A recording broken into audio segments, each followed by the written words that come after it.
Pregnancy के हवाले से जब हम देखते हैं तो स्मोक जो है, क्योंकि आम इंसान के लिए बहुत ख़तरे वाली चीज़ है, और आपको पता है जिस तरह से हमारा क्वालिटी इंडेक्स जा रहा है, एयर क्वालिटी इंडेक्स बहुत ख़तरनाक है और हम पूरी दुनिया में नंबर 1 नंबर टॉप पे हैं, तो ये दिन ब दिन मज़ीद बढ़ता जा रहा है।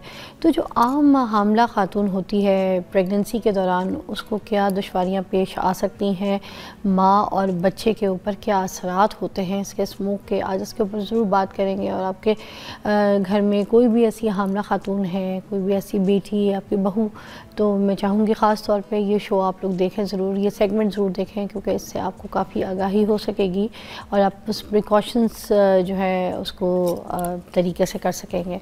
तो हमारे पास जिनको हमने मदऊ किया है वो हैं professor doctor Shamsa Humayun, ex VC pro vice chancellor Fatima Jinnah university से, सीनियर गायनाकोलॉजिस्ट हैं, सीनियर वाइस प्रेसिडेंट हैं medical women association of Pakistan से। तो ये हमारे पहले भी शो पे आ चुकी हैं, आज भी आपकी रहनुमाई के लिए हमने इनका वक्त मदऊ किया। अस्सलाम वालेकुम। वालेकुम सलाम। कैसी तबीयत है शम्सा जी? Thank you so much for inviting me here and about a very important public health issue.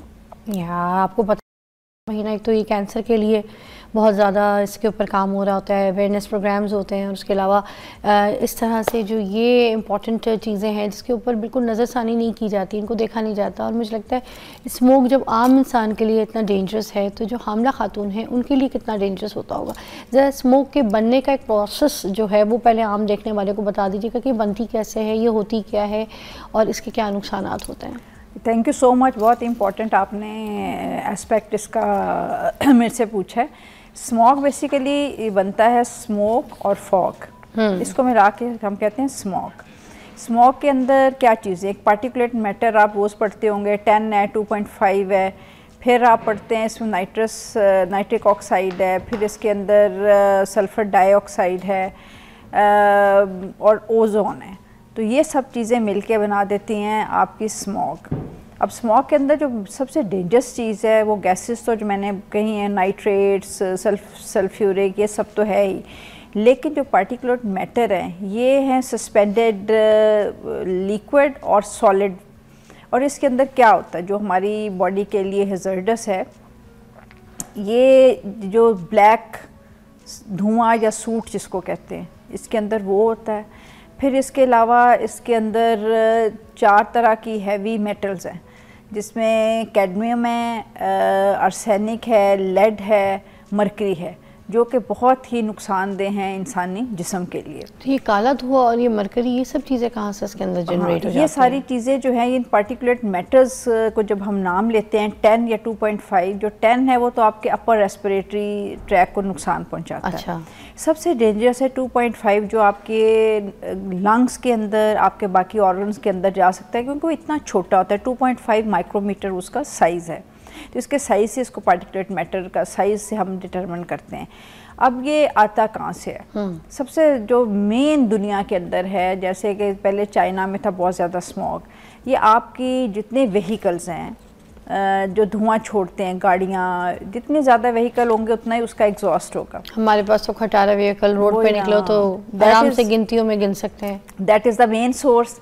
फिर जैसे हमारी इंडस्ट्रियल वेस्ट है, हमारा सॉलिड वेस्ट है, और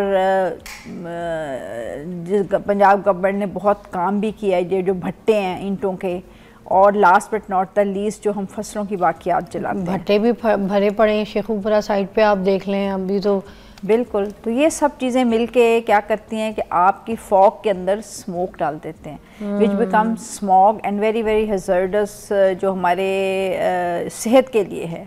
ये जो घरों का कचरा जलाया जाता है इकट्ठा करके मोहल्ले में, इलाकों में, इसके साथ भी ये भी सूट करता है ना, ब्लैक कोल। ये एक वन ऑफ द इम्पोर्टेंट उसका कंपोनेंट है आपके पार्टिकुलेट मैटर का। और ये रूरल एरियाज में जो पूरी खेत की खेत जलाई जाती हैं वो भी जनरेट करती हैं, वो भी बिल्कुल मेन सोर्स है। अच्छा, अब ये सारी चीज़ें, ट्रैफिक भी, ट्रैफिक तो बहुत ज़्यादा, देखें ना, हर घर में 3 या 4 गाड़ियाँ, आपने निकलना है because we don't have mass transport.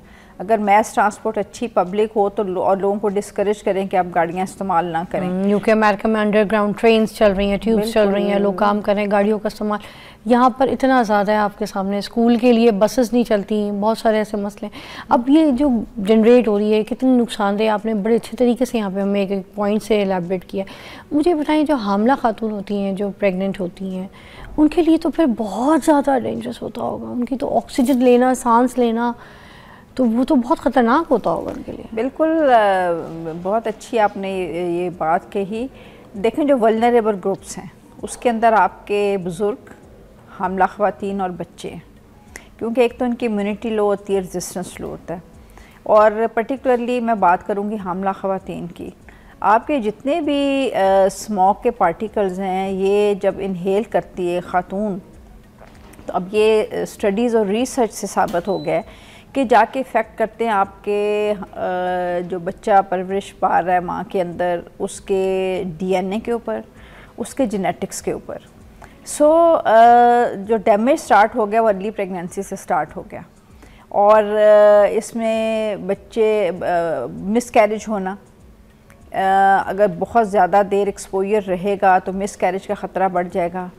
फिर कबल अज़ वक्त बच्चे की पैदाइश, फिर माँ को इसके अलावा बच्चों का बर्थ वेट कम, बच्चों की ग्रोथ पे प्रॉब्लम पड़ता है। ये तो मसाइल हो गए हमल के दौरान। जब यही बच्चे पैदा होंगे तो आप देखें जिनका अर्ली हमल में एक्सपोजर हुआ हुआ है, उनकी डेवलपमेंटल बाद में प्रॉब्लम्स आ जाते हैं, उनकी IQ इफ़ेक्ट होता है, उनकी स्कूल परफॉर्मेंस इफ़ेक्ट होती है। They are more prone to जो बच्चों की बीमारियां हैं जैसे डायरियल डिजीज़ हैं, क्योंकि इम्यूनिटी इनकी कम होती है। तो ये जो स्ट्रेस है ये बच्चे को तो इफ़ेक्ट कर ही रही है, लेकिन माँ को हाइपरटेंशन जैसे ब्लड प्रेशर उसका ज़्यादा हो जाता है, शुगर का ख़तरा बढ़ जाता है।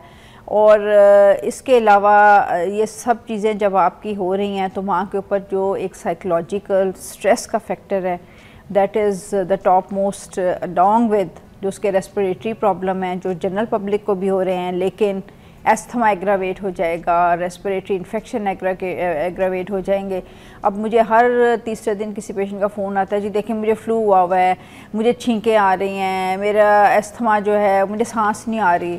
सो all these are due to smoke. तो ये लंग्स में भी जाके कोई इन्फेक्शन पैदा करता है? लंग्स के तो बेसिकली क्योंकि ये सारा स्मोक जो है आप इनहेल करते हैं, और जब इनहेल करते हैं वहाँ से आपके ब्लड में जाता है, ब्लड में जाके डिफरेंट ऑर्गन्स में पहुँचता है। सबसे पहले जो चीज़ मुतासर होती है वो आपका रेस्पिरेटरी ट्रैक्ट है या लंग्स हैं। और लंग्स से आपको पता है खांसी लग जाएगी, फ्लू हो जाएगा, फिर रेस्पिरेटरी ट्रैक्ट इन्फेक्शन हो जाएगा, ब्रोंकाइटिस हो जाएगा, एस्थमा, ये सारी प्रॉब्लम जो है ये ड्यू टू स्मोक है। अच्छा, फिर बच्चे की जो नशोनुमा, आपने जैसे बताया कि वज़न कम हो जाना, पैदाइश में मसाइल, फिर बच्चे की जो ओवरऑल नशोनुमा है उसके ऊपर जो आपने बताया, थोड़ा बहुत मैं चाहूँगी इसको मज़ीद एलैबोरेट करें, जो अभी दुनिया में भी नहीं आया, उसके ऊपर मज़ीद किस तरह से जो है ना उसकी ज़िंदगी आगे कैसे हो सकेगी?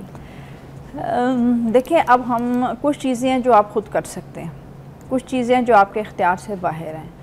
आपके करने की क्या चीज़ें हैं कि आप अनड्यू घर से बाहर ना निकलें। घर के अंदर आप ह्यूमिडिफायर लगा के रखें। मगर स्मोक तो घर के अंदर भी आ जाती है, जैसे मोस्टली हम ऑफिस में बैठे होते हैं तो इस कमरे में भरी हुई होती है। बिल्कुल, तो आप यही है ना कि प्योरीफायर या ह्यूमिडिफायर लगाएं जो आपके एयर को प्योर कर दे। अच्छा, दैट वर्क्स, रियली वर्क्स। और अगर कोई प्लांट वगैरह जैसे इंडोर प्लांट्स का इस्तेमाल किया जाए, अगर अपने कमरों में, बेडरूम में जहाँ पे सोया जाता है, लाउंज में बैठा जाता है, is that works as well? Plants to some extent, लेकिन अगर आपकी बहुत ज़्यादा प्लांट्स हैं तो it might have good effect, लेकिन घरों के अंदर इतने प्लांट आप रख नहीं सकते, प्लांट सर्वाइव नहीं करते। दूसरा, आप मास्क लगा के रखें, जब भी आप बाहर निकलें आप मास्क आप यूज़ करें।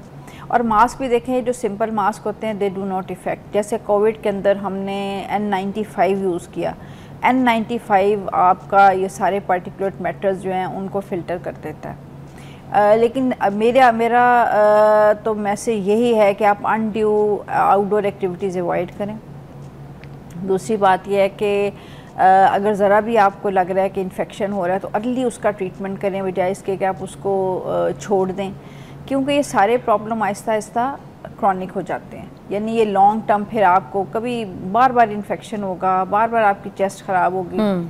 और गवर्नमेंट के करने के काम यही है। और सब मेरी एक और भी हम्बल सबमिशन है, कम से कम आप अपनी गाड़ी का को फिट रखें, उसका व्हीकल टेस्ट कराएं, ताकि आप स्मोक के अंदर कम से कम कंट्रीब्यूट करें। ये आप कर सकते हैं। सही बात है। गवर्नमेंट तो चेकिंग करेगी, लेकिन अगर आपका अपना मोटरसाइकिल, आपकी अपनी गाड़ी में से धुआं निकल रहा है और आप समझ रहे हैं कि शायद मैं इस स्मोक के अंदर कंट्रीब्यूट नहीं कर रहे, तो आप भी उतने ही उस स्मोक के ज़िम्मेदार हैं जितना कि कोई और है।